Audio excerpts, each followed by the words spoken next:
Assalamualaikum warahmatullahi wabarakatuh. Perkenalkan, nama saya Alifka, NIM 220404501009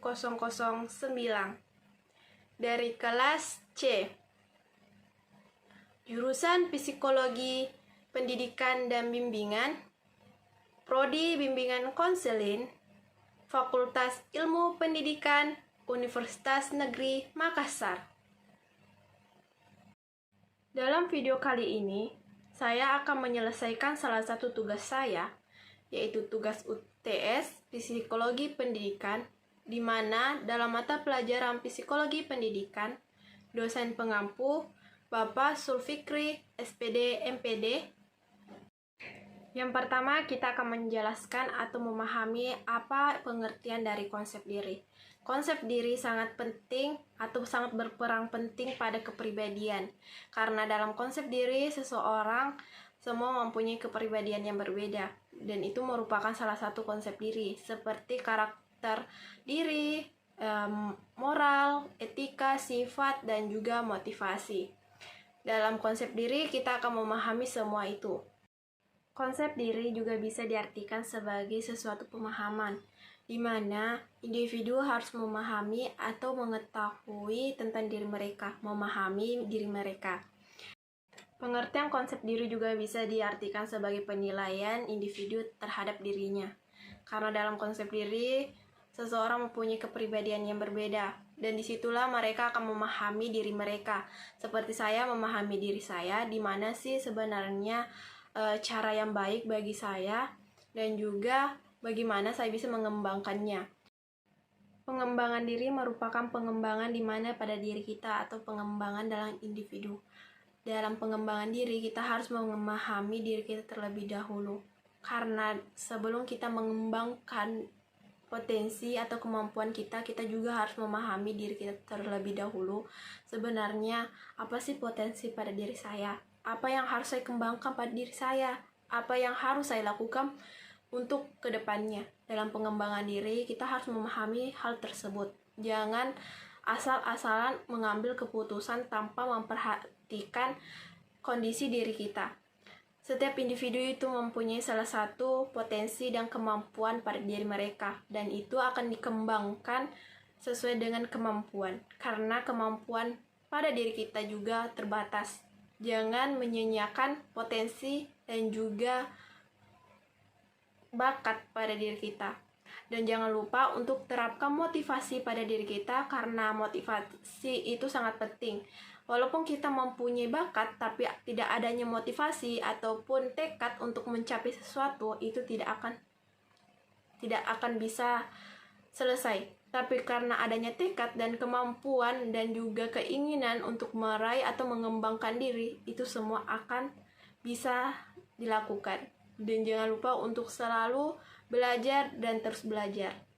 Konsep diri juga mempunyai sebuah aspek, di mana ada aspek multi aspek, ada 4, yaitu yang pertama aspek fisiologis, aspek psikologis, aspek psikosiologis, aspek psikoetika dan moral, di mana dalam aspek ini gambaran konsep yang berasal dari interaksi seseorang atau interaksi individu dengan individu lain, seperti interaksi siswa dengan siswa yang ada di sekolah, di mana dalam konsep aspek ini atau dalam konsep aspek individu atau diri kita, di mana mereka akan berinteraksi di dalam lingkungan, di dalam masyarakat, bahkan di dalam keluarga.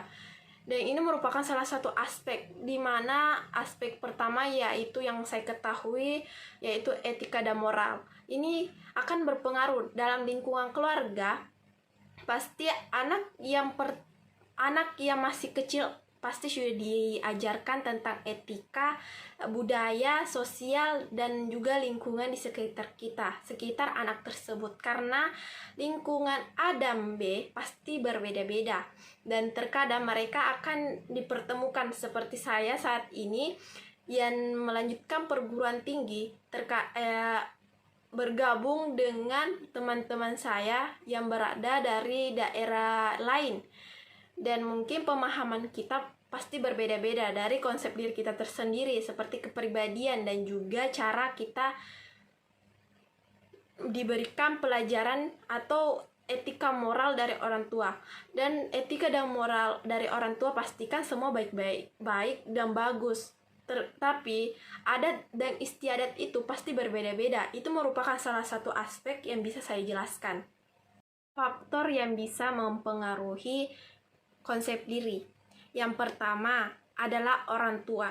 Karena anak yang pertama lahir atau mereka tumbuh besar di dalam keluarga itu tersebut pasti akan mengikuti tingkah laku orang tuanya. Semua anak pasti mengikuti hal-hal yang pertama mereka lihat, dan keberhasilan dan kegagalan, dimana dalam konsep diri pasti kita akan mengalami tentang keberhasilan dan kegagalan, tapi terlebih dahulu pasti kita akan mengalami kegagalan tersebut. Dan dimana seorang individu yang gagal pasti akan merasa dirinya tidak mampu atau merasa bahwa dia tidak bisa. Sedangkan walaupun kita gagal, kita harus percaya diri bahwa kita pasti bisa. Dan reaksi orang di sekitar kita atau lingkungan masyarakat. Dalam faktor ini, faktor konsep diri ini pasti sangat berpengaruh. Apalagi dalam lingkungan masyarakat itu banyak sekali orang di dalamnya. Dan itu akan mempengaruhi konsep diri individu, bahkan individu lain. Dan penilaian orang lain. Nah, terkadang dalam penilaian orang lain pasti akan menilai seorang anak atau mengkritiknya. Itu biasa mengubah konsep diri seseorang, atau terkadang konsep diri orang yang dulunya ceria, bahkan orangnya yang gembira, tiba-tiba dikritik dengan orang yang ada dalam satu lingkungan. Terkadang anak itu akan menjadi merasa tidak percaya diri karena banyaknya kritik-kritik. Apalagi seperti sekarang di sosial media, terkadang orang yang memposting foto mereka biasa dikritik.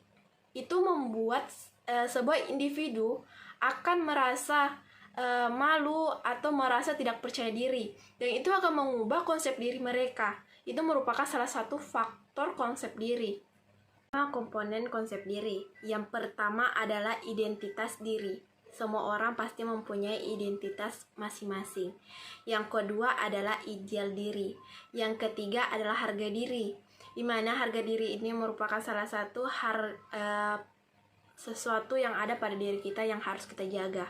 Yang keempat yaitu adalah peran diri, di mana setiap individu mempunyai peran masing-masing dalam kehidupan maupun di lingkungan masyarakat. Pun cara untuk mengembangkan konsep diri yang positif pada diri kita. Yang pertama, saling membantu dan menolong orang lain, terutama menolong orang yang lebih tua daripada kita. Tapi jangan salah sangka, orang yang lebih muda daripada kita juga harus kita bantu. Yang kedua, yaitu sifat positif. Yang keempat, menghargai orang lain. Kita juga harus menghargai orang lain, di mana orang lain akan menghargai kita juga saat kita menghargai mereka. Baik teman-teman dan semuanya, terima kasih yang telah menonton sampai akhir. Saya cuma manusia biasa yang tidak luput dari kesalahan, dan juga mudahan video kali ini bermanfaat bagi kita semua. Dan saya berterima kasih sebanyak-banyaknya bagi kita semua. Dan jangan lupa like, komen, dan share, bahkan subscribe di channel saya.